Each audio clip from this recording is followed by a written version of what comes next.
Të dashur shikues, Universiteti i Prishtinës tashmë ka mbyllur konkursin. Regjia, ju lutem, po dëgjoni edhe poshtë nëse jemi në rregull.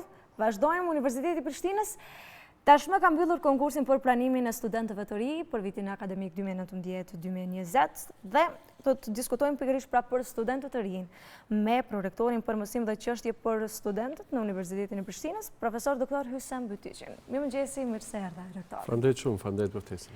Thamë se ka përfunduar konkursi për pranimin e studentëve për vitin akademik 2019-2020. Sa student do të pranojnë këtë vit? Fillimisht faleminderit shumë për ftesën e juaj për një temë kaq interesante.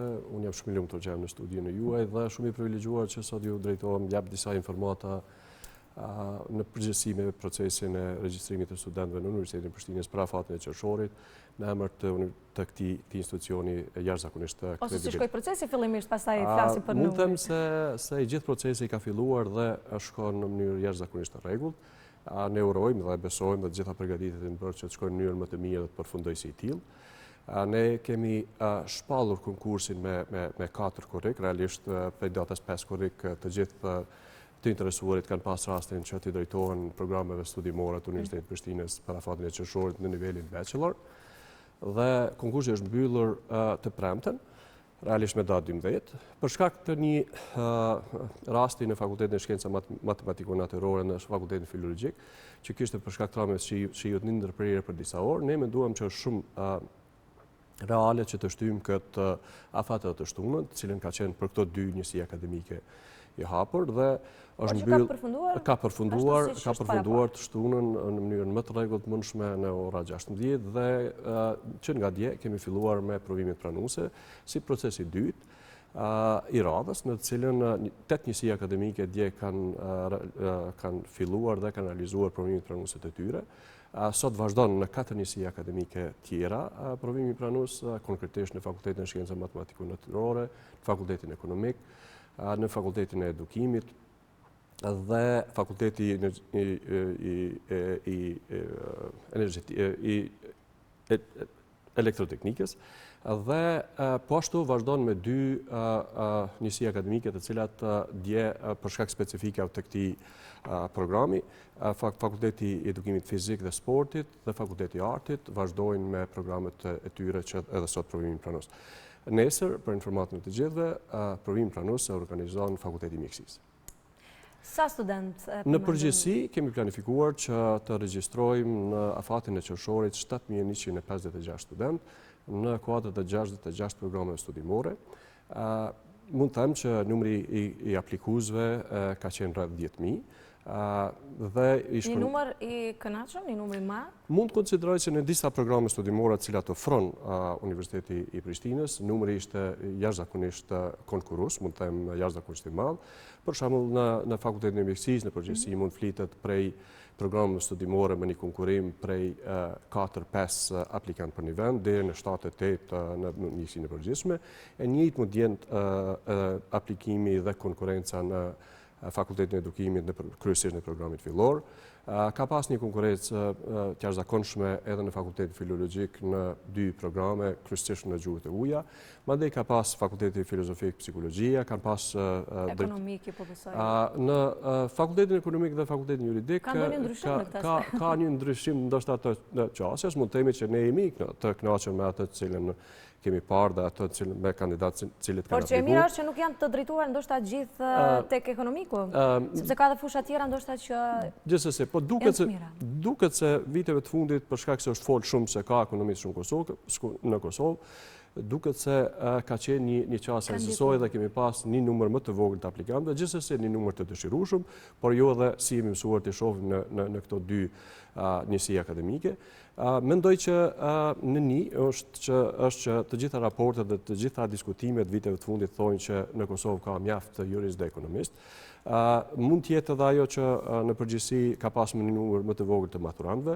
Mandej, gjithsesi, Universiteti i Prishtinës nuk pranon të gjithë ata të cilët janë të interesuar që të vinë, por përveç tjera aplikon edhe provimin pranues, se provimi pranues ka një përbërje të pyetjeve specifike për programin studimor caktuar në mënyrë që të verifikojmë se sa janë para përgatitjet e studentëve të cilët aspirojnë drejtimet përkatëse, edhe të gjitha mund të jenë shkëlqyeshëm edhe, por nëse nuk e plotëson provimin pranimit prej shkallës 40%, ata nuk mund pranohen. Do të thotë mund të jetë edhe kjo, por gjithsesi duke pas në konsideratë se programet tjera studimore kanë pas një konkurrencë vërtet të lartë, mund të them se në afatin tjetër, që ne e quajmë afati plotësues, për gjitha vendet të cilat do të mbesin boshe pas afatit të qershorit, e me siguri kjo afat do të jetë diku në mes të muajit shtator, kandidatët të cilët kanë aspiruar drejtimet më atraktive, çfarë janë mjekësia, çfarë janë programet në edukim dhe fakultetet tjera që përmenda më herët, unë besoj se do të drejtohen në programe tjera të cilat për ta mund t'i quajnë më pak të dëshirueshme, por gjithsesi atraktive dhe të rëndësishme për të studiuar. Rektor, sa do të jetë numri i përgjithshëm i kuotave këtë vit? Realisht ka lëvizje të përqindjeve? Në këtë vit nuk ka lëvizje shumë asaj përket kotës si përqindje.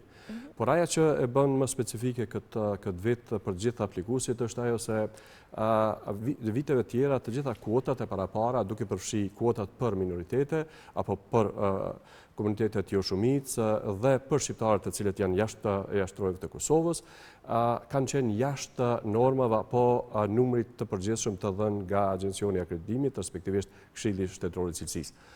Këtë vit këto kuota janë futura brenda, që në një farë forme në drejtimet të cilat po ripërsëris janë shumë të dëshirueshme, shumë atraktive për të rinjit, e zvogëlon numrin e atyre që ne mund të marrim.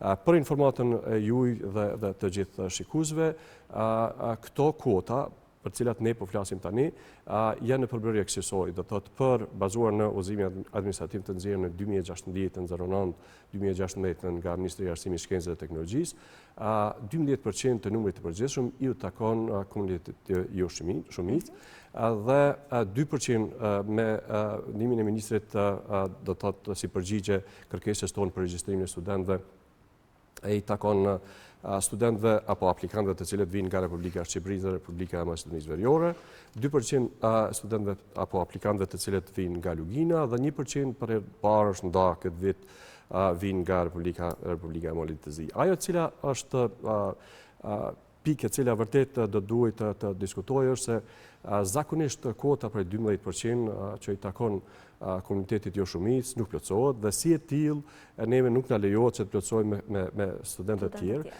E ta kemi parasysh se në disa drejtime, për shembull për mjekësinë e përgjithshme, nëse kandidatët të cilët hyjnë brenda me diferencën prej atyre që mbeten jashtë mund të jenë me 0.15 ose me kaq pak pikë, do të thotë as me 1 pikë dhe do të ishte jashtëzakonisht e rëndësishme kjo që të shtohet. Po ashtu dëshiroj të them se duke pas parasysh rëndësinë e disa programeve tona, konkretisht në mjekësi, ka qenë një bisedë të përgjithshme dikasterëve qeveritar, konkretisht Ministrisë së Arsimit, Shkencës dhe Teknologjisë, Ministrisë së Shëndetësisë, me kërkesën e Universitetit Prishtinës, respektivisht Fakultetit të Mjekësisë, që të rritet numri i studentëve në 2 programe studimore në këtë njësi akademike. Konkretisht bëhet fjalë për programin e mjekësisë së përgjithshme, që nga numri 150 sa zakonisht edhe sa është numri i lejuar nga Agjencioni i Akreditimit, të shtohet numri në 200, pra të rritet për 50. Edhe ndoshta parasysh kërkesën e madhe. Absolutisht, duket se të gjitha trendet, të gjitha dokumentet, të gjitha planifikimet strategjike çojnë në drejtim që ka nevojë Kosova për një numër të tillë që të rritet. Programi i dytë studimor në cilën është kërkuar rritja ka të bëjë me infermerinë, do të thonë nga 50 të cilën është në programin studimor e lejuar të ngritet në 100. Dekani e fakultetit Profesoresha Banxhuka Hërliu ka adresuar një kërkesë rektorit Dema. Rektori Dema një gjë të tillë e ka me miratimin e Senatit e ka adresuar në Ministrinë e Arsimit, Shkencës dhe Teknologjisë dhe ne presim që të kemi një përgjigje pozitive dhe për kaq mund të rritet numri e atyre të cilët kemi planifikuar të marrim. Sa do të krijojë Universiteti i Prishtinës këtë vit ndoshta kushte më të mira për studentët e rinj? Kam ndonjë ndryshim ndoshta? Gjithsesi. Nëse bëjmë krahasimet natyrisht. Gjithsesi. Universiteti i Prishtinës e para është një emocion i veçantë për gjithë të rinjt dhe ne vazhdojmë dhe punojmë që me gjithë zhvillimet tona, reformat të cilat realizojmë që të kemi cilësinë më të mirë të rinjve dhe kjo ndodh dhe vazhdo të jetë të tillë. Mendoj që fillimisht Universiteti i Prishtinës viteve të fundit ka pas parasysh që jo vetëm të ngrisë, po të krijoj një cilësi të jashtëzakonshme sa përket stafit akademik. Me konkurset e fundit ne kemi futur edhe një numër të konsiderueshëm të stafit akademik, të cilët vërtet kanë një cilësi të jashtëzakonshme dhe një vlerë shtesë në aspektin e mësimdhënies dhe komponentës shkencore të ne. Ne po ashtu çdo vit avancojmë me infrastrukturën e cila është pjesë jashtëzakonisht e rëndësishme. Unë mendoj që puna e cila po bëhet në dikasteret të ndryshme në kuadër të Universitetit të Prishtinës, duke falendëruar edhe punën e madhe që bëjnë dekanët e iniciativave akademike, reformat të cilat implementohen nga rektori Dema, unë konsideroj që është një atmosferë jashtëzakonshme që të ne studiohet dhe mundësitë e mëdha që kemi si institucione arsimit të lartë në bashkëpunim me institucione tjera jashtë vendit dhe mundësitë e mobilitetit studentëve dhe stafit akademik. Unë konsideroj që kjo komponentë harmon është duke fuqizuar më shumë, sidomos komponenta e shkencore dhe komponenta e projekteve shkencore. Pa diskutim se në cilësia është një term relativ dhe ne jemi të vetëdijshëm që gjithmonë duhet shkojmë duke përmirësuar, por mendoj që me atë që shifet, me reformat të cilat realizohen, me dëshirën të gjithëve që të akseptohen këto reformat të cilat po implementohen, mendoj që do të ofrojmë një ambient jashtëzakonshëm për studentët që studiojnë te ne. Dëshira e të rinjve, studentëve të rinj për të studiuar jashtë vendit, thuajse gjithmonë po rritet më shumë dhe ndoshta cilësia, kushtet më të mira, programet më të mira që mund t'i ofroni ju si universitet, ndoshta edhe do të zvoglon tek të dëshirë të tyre, si mendoni ju? Ju keni të drejtë. Vret një trend i tillë që të rinjët të gjejnë programe më atraktive dhe të lëvizin jashtë. Janë shumë arsye të lëvizjes së tyre jashtë, cilat ne si institucioni arsimit të lartë, duke pasur në konsiderat që jemi institucion publik, është e pamundur të përcjellim dëshirat e tyre, sepse ne kemi disa programe të caktuara dhe të kufizuara dhe me të cilat tentojmë që gjatë procesit të akreditimit apo riakreditimit që ti përmirësojmë, që të kemi programe të reja më atraktive, por natyrisht duke qenë institucion publik, ne ofrojmë të gjitha programet studimore në të cilat konsiderohet që i duhen edhe shoqërisë në përgjithësi. Pra, ndonjë program studimor i Universitetit të Prishtinës mund mos jetë shumë atraktiv për të rinjt, por ne detyrohemi ta ofrojmë për arsye se është nevojë në përgjithësi e Republikës së Kosovës që të ketë në dikaster të ndryshëm. Për shembull, kohët e fundit vitet shumë që gjitha dokumentet strategjike tregojnë se energjetika do të jetë njëra prej drejtimeve shumë të rëndësishme në të ardhmen dhe ne jemi shumë të kujdesshëm këtë drejtim. Kemi filluar këto biseda qysh herët, jemi duke u përgatitur që sa kohë, ka vite dhe mendojmë që në drejtim të fokusojmë të drejt. Mund mos jetë shumë atraktiv për të rinjt, por gjithsesi i rëndësishëm për ne. Ose mund të kemi programe të ndryshme të cilat ofrojmë ne, siç është matematika, por gjithsesi ne do të ofrojmë edhe nxjerrim matematicianë të cilët do ta mbulojnë sistemin e arsimit në përgjithësi në Kosovë. Pra, është vështirë si institucion publik të përcjellim të gjitha trendet. Mundohemi realisht kemi kapacitet dhe dëshirë që të përcjellim, por ndonjëherë çështjet ligjore nuk lejojnë gjë të tillë, për shembull që në momentin e caktuar që ta punon dikënd i cili vije me një ekspertizë të jashtëzakonshme, është proces më i gjatë sepse por i përsëris ne nuk mundemi vetëm ta marrim të nesërmen të filloj punën. Ekziston konkurse, ekziston recenzione, procedure jashtëzakonisht të zgjatur dhe programet studimore të njëjta. Nëse një program studimor merr akreditimin për 5 vite, realisht ne duhet vazhdojmë me atë program për atë periudhë dhe të shohim se brenda kësaj çka duhet të reformohet në mënyrë që gjatë procesit të radhës të jetë më atraktiv. Zoti Bytyqi, vazhdon me qenë problem vendimarrja e studentëve për studimet e tyre, duke pas parasysh ndoshta edhe tregun e punës që nuk përputhet me studimet e tyre nganjëherë. Unë mendoj që i gjithë ky proces deri te ajo që të rinjt të marrin një vendim për regjistrim në një program studimor apo mos të marrin vendimin që të studiojnë vendimin tjetër, është një proces kogja me disa faktorë. Në një, konsideroj se duhet që gjithë sistemi arsimit në Kosovë paraprakisht të identifikoj të rinjët se ku kanë prirje më shumë për atë. Do të thotë, unë konsideroj se nuk ka lëmi apo fushë studimore pak të rëndësishme nëse studiohet dhe nëse me dëshirën më të madhe. Dhe nëse jepet maksimumin në të. Jepet maksimumin në të. Unë shoh se në disa raste gjatë gjenatave kemi aplikantë të cilët bën një regjistrim sa për të regjistruar, që nuk do të thotë se suksesi i tij nëse ai jep maksimumin e tij do të mbetet mbrapa. Por gjithsesi para përgatitja gjatë procesit para se të vijë në arsimin e lartë është shumë e rëndësishme. Mandej është vërtet dëshira e tyre, mandej është biseda që realizojnë me prindrit, me shokët e kështu me radhë, dhe gjithsesi mbetet atraktiviteti i programeve studimore, sepse te fundit gjitha programet që ne ofrojmë, unë besoj edhe institucionet tjera të arsimit të lartë, kanë parasysh ku ka mundësi më shumë për treg pune. Tregu i punës në Kosovë mund të them që në shumë lëmi është jashtëzakonisht i ngushtë, por në përgjithësi këto trendet tani nga të rinjët shoh se shihen edhe në aspektin jo vetëm brenda vendit tonë, por shihen në aspektin regional, po ashtu shihen në aspektin edhe më shumë evropian, e mos themi edhe global, duke pas mundësi dhe qasje për të lexuar dhe për të pasur se ka do të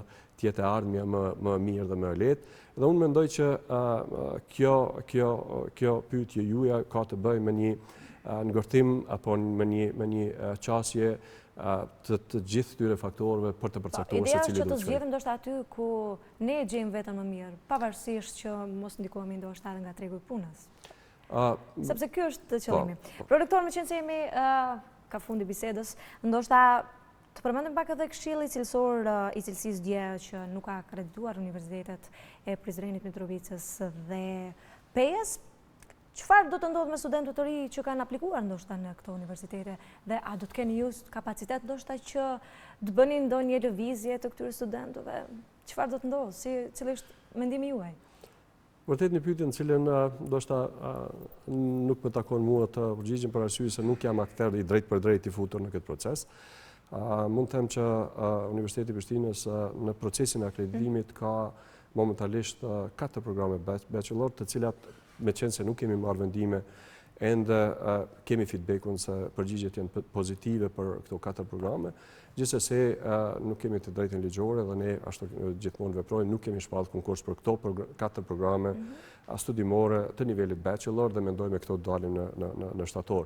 Sa i përket asaj, po unë jam informuar po ashtu dje nga mediat kryesisht, sepse ende me dijen time nuk ka një vendim përfundimtar i dërguar të këto 3 institucione të arsimit të lartë publik në Kosovë, dhe mund të them se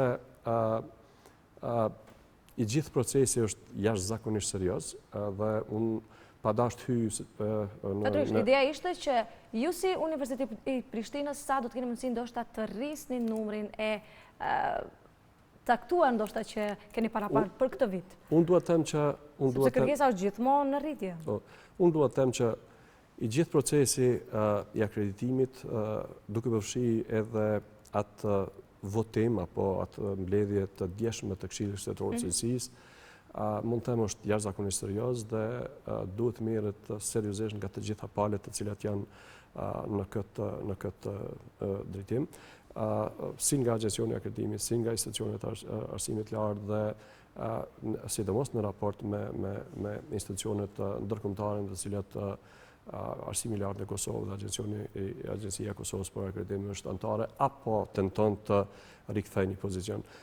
Gjithën duhet të them se është procesi jashtëzakonisht serioz dhe duhet merret me seriozitetin më të madh nga të gjithë. Edhe këtë fund rezultatet ndoshta. Ne si institucion më i madh publik dhe më i madh në Kosovë, tashmë kemi të përcaktuar numrin për pranimin e studentëve. Ky numër bazuar në kërkesën e Senatit të Universitetit është aprovuar nga ministri Bytyqi dhe për këtë vit ky është numri i cilën që ne ofrojmë. Unë uroj që kështu të mbetet, sepse këto janë kapacitetet tona cilat ne mund të. Jemi këtë në fund, kur pritën të dalin rezultatet? Realisht, se të gjithë duan të dinë. Ne në shpalljen publike, kur kemi dhënë për hapjen e regjistrimit, aty kanë qenë të ofruar të gjitha të dhënat, dhe për të gjitha njësitë akademike për këtë afat, kemi planifikuar që mos e largu me 18 korrik, të jenë të shpallura rezultatet preliminare, dhe rezultatet përfundimtare do të jenë me 22 korrik. Ja, pse po e them këtë, sepse në procesin e parë, disa prej njësive akademike, prej dëshirës që të tregojnë rezultatet e tyre, dhe absolutisht është kjo gjë e lejuar, kanë dhënë rezultatet e tyre preliminare që mbrëm, dhe vazhdojnë t'i japin, por data e fundit për shpalljen e rezultateve preliminare ashtu si përmenda, është 18 korriku. Gjatë këtij procesi, të gjithë kanë të drejtën e ankimimit, dhe procesi i ankimues do të trajtohet brenda njësive akademike, dhe me datën 22 përfundon ky proces për këtë afat, dhe fillojnë aplikantët e suksesshëm të bëjnë regjistrimin dhe të marrin vendin e merituar studentë e Universitetit të Prishtinës. Zoti Bytyqi, faleminderit shumë, uroj që gjithçka të ecë mbartë, mos ketë ndonjë problem, siç mund të na ndalin nganjëherë. Faleminderit juve, ishte kënaqësi jam në studio. Faleminderit juve. Të dashur shikues, shkëputemi me pak marketing, me pas kthehemi me materiale dhe tema tjera, qëndroni bashkë me ne.